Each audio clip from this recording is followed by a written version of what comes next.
Hi, everybody. You're watching another summary from the Indie Bohemians morning show. This is Ron Placone.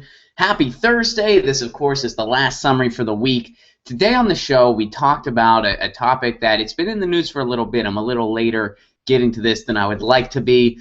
Some of you may already be familiar. Some of you may not be. But what happened is there's a kid in Pennsylvania, which is the state I'm from originally, and he took a photo of himself standing on top of a Jesus statue and insinuating fellatio. Like, looked like the statue was giving him a blowjob. He kind of stood over it. The statue was Jesus on his knees praying.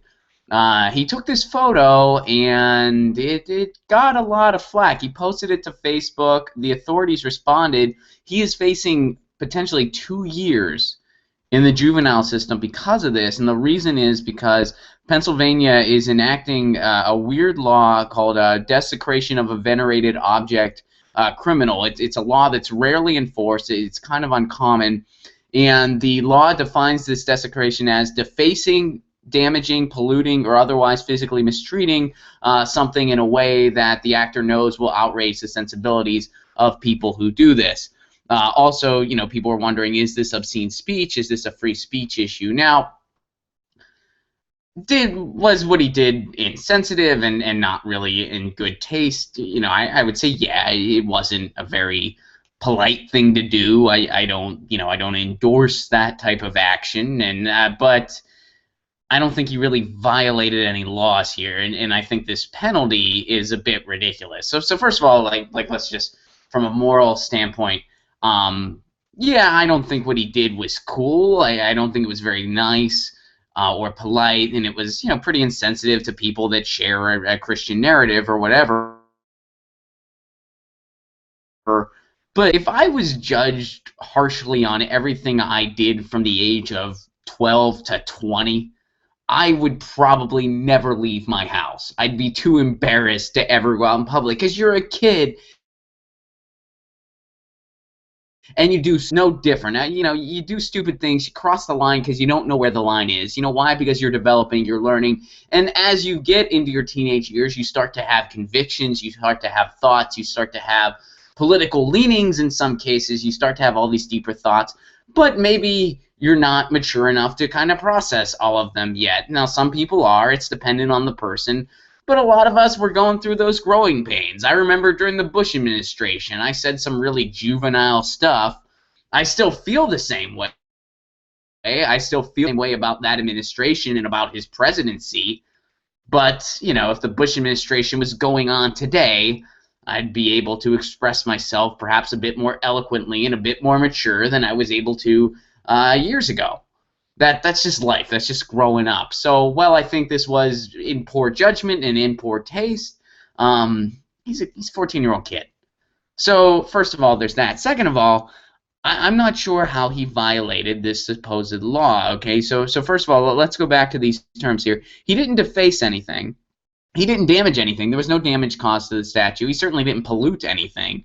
So the only thing they could claim here is the whole physical mistreat thing, physically mistreating something, which even that, to me, seems like a bit of a stretch. Well, how did he physically mistreat it? Was touching it? Because all he did, he just had his hand on the head of the statue, and he looks like it was giving him a blowjob. And the link that I have in the description has the link to the photo. A lot of you have probably already seen it, but it has all those links. So, what does that mean, physically mistreat? I would think, maybe if he knocked the statue over and then, humped it or something like that, if he was like, oh, Jesus, yeah, take it, then I could say, okay, maybe that's physically mistreating, but it doesn't look like he did any of that. It doesn't look like he inconvenienced the statue. It was, Jesus didn't have to move for this blowjob. It was an in-place thing. So I don't know where the physical mistreatment was. And also from a First Amendment point, the First Amendment does not protect obscene speech, but for something to be considered obscene, it has to have absolutely no significant political or social implications. It has to have no artistic merit whatsoever. And I think the argument could be made that this isn't obscene. Someone could say, well, this is symbolic in a way. It symbolizes perhaps society's misinterpretation of organized religion, perhaps the relationship between church and state. Again, I don't think this is what this kid had in mind. I think the kid was just being goofy. What I'm saying is the case could be made that there could be symbolism in this photo, there could be symbolism in this statement, hence it is not obscene, hence it is in fact protected by the First Amendment.